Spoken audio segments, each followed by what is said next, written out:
मैं doctor Deepak Singh, allied science specialist.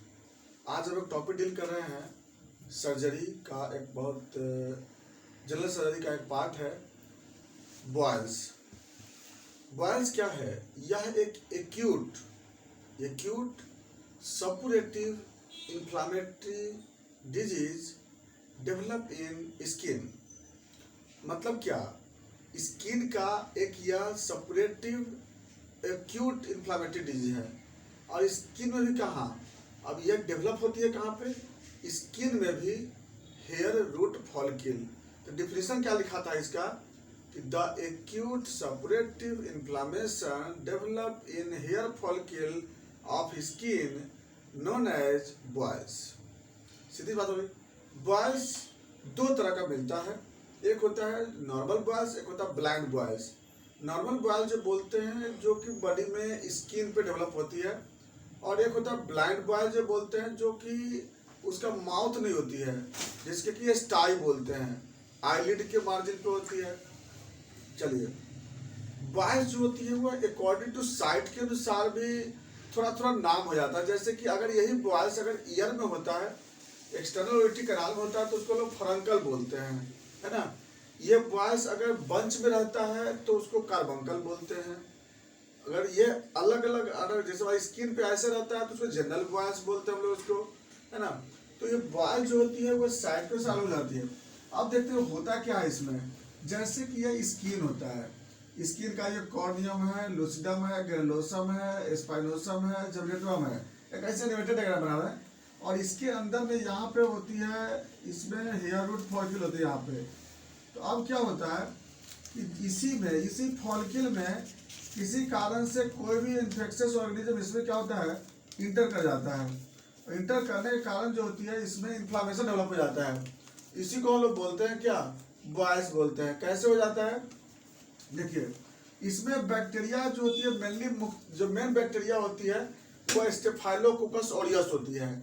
लेकिन इसके साथ साथ कुछ और भी बैक्टीरिया है, जैसे स्ट्रेप्टोकोकस पायोजेंस, स्यूडोमोनास, एक्टिनोमाइसिट्स। ऐसे कुछ और भी बैक्टीरिया है जो कि इसके अंदर इंटर कर जाता है। लेकिन staphylococcus aureus is the most common bacteria produces boils. अब क्या होता है कि ये स्टेफाइलोकोकस ऑरियस जो होती है यह दो तरह से आ सकता है। बाहर से भी आ सकता है, अंदर से भी जा सकता है। बाहर से आया तो एक्सटर्नल इन्फेक्शन हुआ, और अंदर से जा गया तो उसको हेमाटोजेनस इन्फेक्शन बोलते हैं। यानी कि एक्सटर्नल हो गया और प्लस हेमाटोजेनस। तो दो तरह से क्या हो सकती है, इसके अंदर बैक्टीरिया अंदर प्रवेश कर सकता है। अब चलिए बात आगे बढ़ते हैं हम लोग इसमें। चलिए, तो अच्छा, दूसरी बात, इसे कुछ फैक्टर होता है। बॉयल्स सबसे ज्यादा किसको होता है?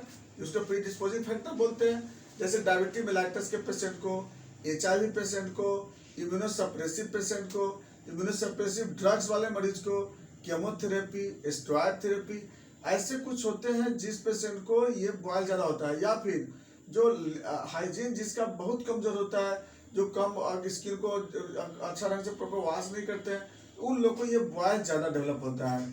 चलिए, अब जो बात चलते हैं कि इसमें होता क्या है।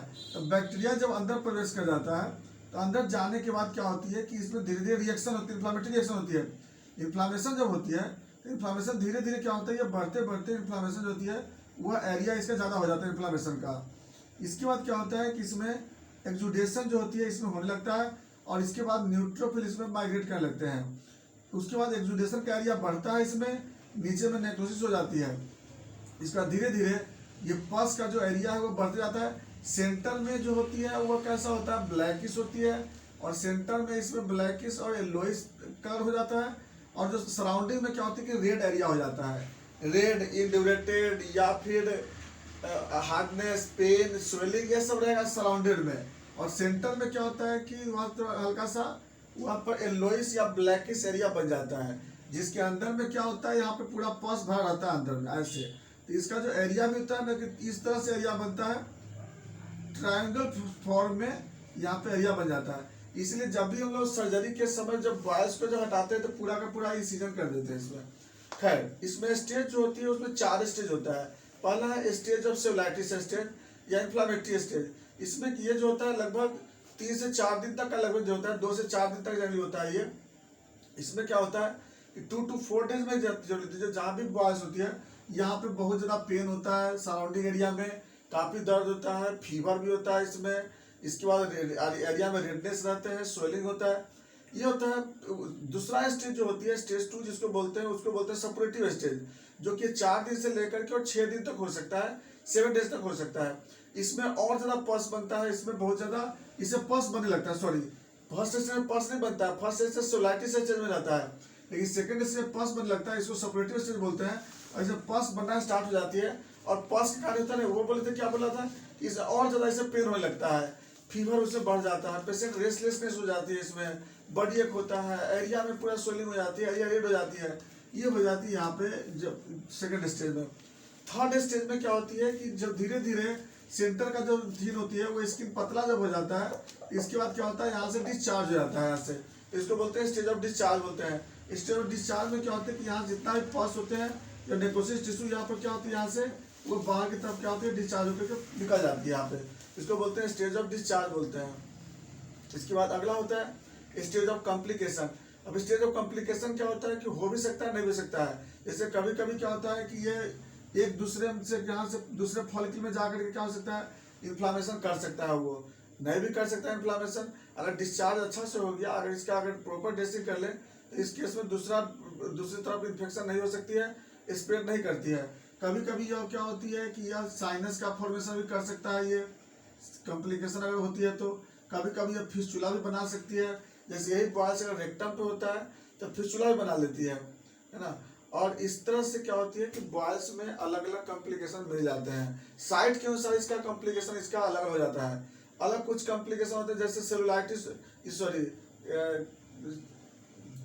सेप्टिसेमिया हो जाता है, पायमिया होता है, टॉक्सेमिया हो जाता है, अगर इसका पस अगर बॉडी में अगर स्प्रेड कर जाता है तब।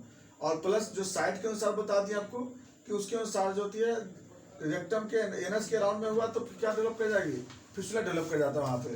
तो ये था मेरा बॉयल्स का कॉम्प्लिकेशन। अब आते हैं इन्वेस्टिगेशन। इन्वेस्टिगेशन में क्या करते हैं, टीएलसी कराते हैं, बराबर रहेगा, डीएलसी में न्यूट्रोफिलिया रहेगा, ब्लड शुगर कराते हैं तो इसमें ब्लड शुगर रेंडम बराबर रहता है। इस तरह से हम लोग बॉयल्स का इन्वेस्टिगेशन करा के देख लेते हैं। Next management.